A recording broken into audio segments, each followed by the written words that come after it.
Bonjour à toutes et à tous et bienvenue dans ce nouvel épisode.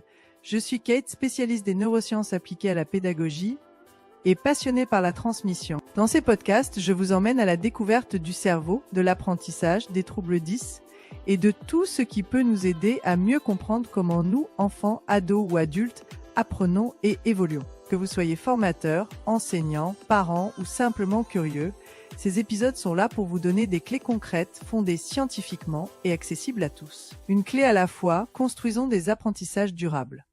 Aujourd'hui, on va parler d'un sujet souvent mal compris, entouré de préjugés, les troubles 10. Peut-être en avez-vous déjà entendu parler. Peut-être même que vous connaissez quelqu'un concerné, ou que vous l'êtes vous-même. Alors ces troubles 10, une réalité ou de simples excuses? Démêlons le vrai du faux, ensemble. Les troubles 10, c'est quoi au juste? On parle ici de troubles neurodéveloppementaux. Des troubles qui touchent certaines fonctions du cerveau essentielles pour apprendre, lire, écrire. Mais aussi compter et comprendre le langage. Voici les plus connus. La dyslexie, qui rend la lecture difficile, la dysgraphie, qui affecte l'écriture, la dyscalculie, qui complique le calcul et le maniement des chiffres. Ces troubles se manifestent dès l'enfance, mais ils ne disparaissent pas forcément à l'âge adulte. Ils font partie de la personne, tout comme on peut être myope ou gaucher. Les troubles 10 sont des mythes ou une réalité? C'est la grande question. Et soyons clairs tout de suite. Troubles 10 sont bien réels. Ce ne sont pas des excuses inventées pour éviter les devoirs ou justifier un échec scolaire. Ce sont des troubles reconnus médicalement, avec des bases neurobiologiques. Et pourtant, ceux qui en souffrent sont souvent victimes de jugements, d'incompréhension. On dit d'eux, il ou elle ne fait pas d'efforts. C'est de la paresse. Il n'est pas très malin. Ces clichés ont la vie dure, mais ils sont totalement faux. Voici donc des stéréotypes qui font mal. Malheureusement, les idées reçues sur les troubles 10 sont encore très répandues. Certaines personnes pensent que les personnes 10 sont moins intelligentes, qu'elles exagèrent ou se cachent derrière leurs troubles, ou encore qu'elles ne font pas assez d'efforts. Mais ces croyances ne tiennent pas la route. Les troubles 10 n'affectent pas l'intelligence. Ils touchent certaines fonctions précises, oui c'est vrai, mais ils n'empêchent pas de réussir, bien au contraire. Et si on parlait de leurs forces? Ce qu'on oublie souvent de dire, c'est que les personnes 10 ont souvent des talents uniques. Elles sont souvent très créatives, intuitives, bonnes dans les relations humaines, dans l'art, dans la résolution de problèmes complexes. Leur cerveau fonctionne différemment. Oui, c'est juste. Mais cette différence peut être une richesse, un atout dans bien des situations. Concrètement, comment les soutenir?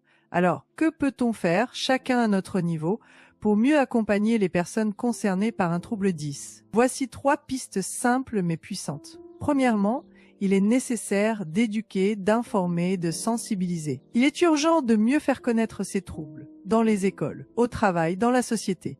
On observe que plus on comprend, moins on juge. Deuxièmement, il est important de favoriser l'inclusion.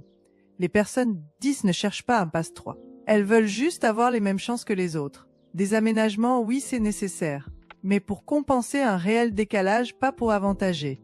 Troisièmement, n'oublions pas d'offrir du soutien émotionnel. Parce que vivre avec un trouble 10, c'est parfois décourageant. Alors un mot d'encouragement, une écoute attentive, un regard bienveillant, ça change tout. En fait, les troubles 10, c'est une réalité à reconnaître. Alors si on résume, les troubles 10 ne sont ni un mythe, ni une excuse. Ce sont des réalités vécues, souvent silencieusement, par des millions de personnes. Ce que ces personnes demandent, ce n'est pas qu'on les plaigne, mais qu'on les comprenne, qu'on les accompagne, qu'on leur donne une vraie place. En faisant tomber les clichés, en informant, en adaptant un peu notre regard, on peut vraiment faire la différence. À présent, faisons une petite foire en 5 questions avant de se quitter. 1. Quelles sont les causes des troubles 10? Ce sont des troubles d'origine neurobiologique, souvent influencés par des facteurs génétiques. Ils ne viennent pas d'un manque de volonté ou d'une mauvaise éducation. 2. Comment faire un diagnostic? Par des professionnels comme les orthophonistes ou les neuropsychologues, à l'aide de bilans spécifiques. 3. Est-ce que les troubles 10 disparaissent avec l'âge? Non, ce sont des troubles chroniques. Mais on peut apprendre à mieux vivre avec, à développer des stratégies, à contourner les obstacles. 4. Peut-on réussir sa vie avec un trouble 10?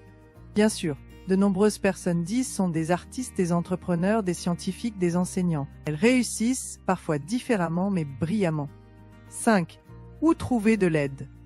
Des structures comme la Maison départementale des personnes handicapées MDPH peuvent vous accompagner, vous orienter et vous aider dans les démarches.